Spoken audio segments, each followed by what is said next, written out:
आरोप लगाए जाते हैं, लगातार लगाए जाते आरोप और कहा जाता है कि उनके पास पुख्ता प्रमाण भी सामने आया, लेकिन उन्हें पता है कि आप लोगों के पास शायद इस तरह का कोई प्रमाण नहीं समझते हैं। निश्चित तौर पर उन्हें कोई चीज चाहिए तो उनका प्रूफ होंगे और प्रूफ या सबूत तभी दिए जाते हैं जब बात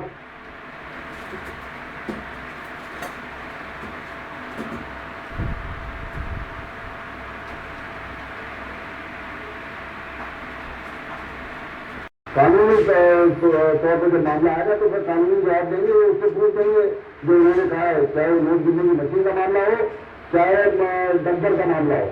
जब उनको नोटिस मिलेगा तो फिर जवाब देंगे, चाहे राजनीतिक तौर से देना हो चाहे कानूनी तौर से देना हो या पत्र के माध्यम मुख्य अगर स्कूल में या उसमें कोई इतना बड़ा गुस्सा करने की रौद्र रूप, जैसा आपने लिखा है कि रौद्र रूप अपना रहे हैं, रौद्र रूप बिल्कुल शर्मा जी, आपने कहा कि डॉक्टर चौहान गुस्से में है और इसीलिए वो इस तरह से मारहानी का नोटिस भेज रहे हैं, लेकिन आपको लगता नहीं कि जिस तरह से परिवारजनों को लेकर अब एक आरोप प्रत्यारोप का दौर शुरू हुआ है, राजनीतिक में आरोप प्रत्यारोप सही है, लेकिन जिस तरह से परिजनों को लेकर लगातार अब एक सीधा काटने की नई परंपरा की शुरुआत हो रही, तो ऐसे में क्या लगता नहीं कि जो प्रमाण पत्र होने की बात आपकी ओर से की जा रही है, यदि वो उनके पास होता तो बयान या आरोप लगाने की बजाय से राहुल सीधे इस मामले की जांच की मांग करते?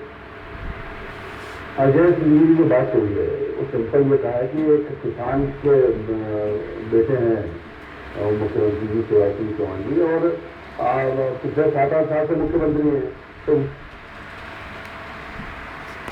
मुख्यमंत्री बने तब उनकी आय क्या थी और आज क्या है इसका खुलासा करें या उनके परिवार में भी खुलासा करें, जिसमें कोई चीज एक आम आदमी को जानने की एक होती है। ये नियम इस तरह के बन गए कि चाहे मंत्री हो चाहे IAS ऑफिसर हो या हो, इनको सब समय समय पे अपनी मध्य प्रदेश के, इसलिए बात कही गई है। मैं समझता हूँ कि उसका जवाब दिया जाना चाहिए। बिल्कुल रामेश्वर जी, जिस तरह से तेजी शर्मा ने कहा कि जवाब दिया जाएगा, लेकिन ऐसा लग नहीं रहा है कि सीएम पहली बार इस तरह से नाराजगी उन्होंने जाहिर की है। इसमें व्यतीत है कि उन्होंने बाकायदा कानूनी नोटिस तक थमा दिया है। क्या कहना चाहेंगे आप, आखिर इसकी नाराजगी की वजह क्या? आरोप प्रत्यारोप तो लगते रहते हैं।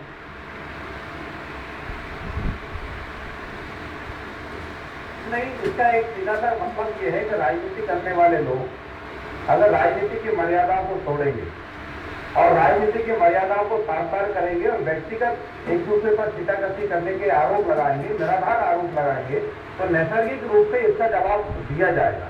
और मैं ये जानना चाहता हूं कि राहुल भैया का खुद परिवार, आदरणीय पूज्य पिताजी, क्या हमने इस बार मुख्यमंत्री जो बनता है उसके घर में नोट गिनने की मशीन आती है? हम भी तो ये बात कह सकते हैं, पर मेरा ये कहना है कि इस बात का ध्यान रखा जाए कि हम व्यक्तिगत क्यों कर रहे हैं, व्यक्तिगत टिप्पणी आखिर क्यों कर रहे हैं? क्या राजनीति में मुद्दे खत्म हो गए? क्या सत्ता की लोलुपता हमको इतनी विचलित कर रही है कि हम कुछ भी मर्यादा को तोड़ देंगे, हम किसी पर भी झूठे आरोप लगा देंगे? आखिर हम लोगों ने भी विपक्ष का रोल अदा किया है, हम भी 10-10 साल तक मध्य प्रदेश की धरती पर विपक्ष में रहे। तब हो सकता है कि अजय भैया विधायक हुआ करते हो, तब भी हमारे किसी नेता ने आदरणीय अर्जुन सिंह जी के परिवार पर या राहुल भैया के परिवार पर इस तरह की व्यक्तिगत कोई टिप्पणी नहीं की, क्योंकि हमें राजनीति में कुछ मर्यादाएं रखनी पड़ेंगी। अगर राजनीति में हम मर्यादाएं तोड़ देंगे, और आजकल ये राजनीति का बड़ा दुष्चरित्र शुरू हुआ है समाज में, एक नेता के ऊपर और एक बेटी के ऊपर जब जिसकी मर्जी आती है जो चाहे मनगढ़ंत आरोप लगा देते हैं। सामाजिक मर्यादाओं का पालन करना पड़ेगा। राजनीतिक क्षेत्र में है तो राजनीतिक क्षेत्र में राजनीति की मर्यादा का पालन करिए। कीचड़ में खड़े होकर इसका मतलब ये नहीं कि आप दूसरों पर कीचड़ उठाएंगे। आप राजनीति में हो, काट के महल में रह रहे हो तो दूसरों के घर में पत्थर फेंकना बंद करिए।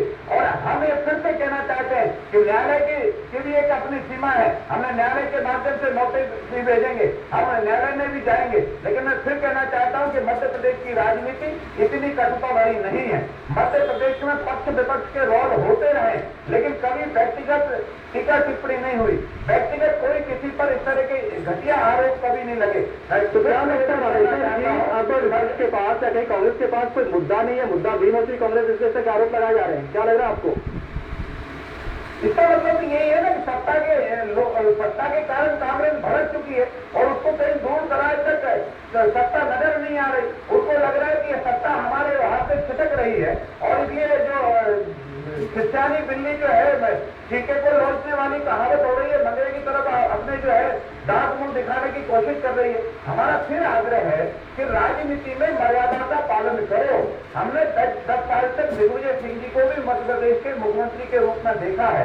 हमने उनसे भी तमाम लड़ाइयां लड़ी हैं, हमने उनके खिलाफ भी सड़कों पर प्रदर्शन किया है, लेकिन आज दिनांक तक उनके परिवार पर ऐसी छीटाकशी और ऐसी टिप्पणी कभी अशोभनीय नहीं की। हमने मोतीलाल वोरा जी को भी विपक्ष के रोल उनके खिलाफ भी किया है, हमने और भी नेताओं के खिलाफ किया, लेकिन फिर कहना है कि मध्य प्रदेश की राजनीति कभी ये राजनीति उत्तर प्रदेश की नहीं बनी।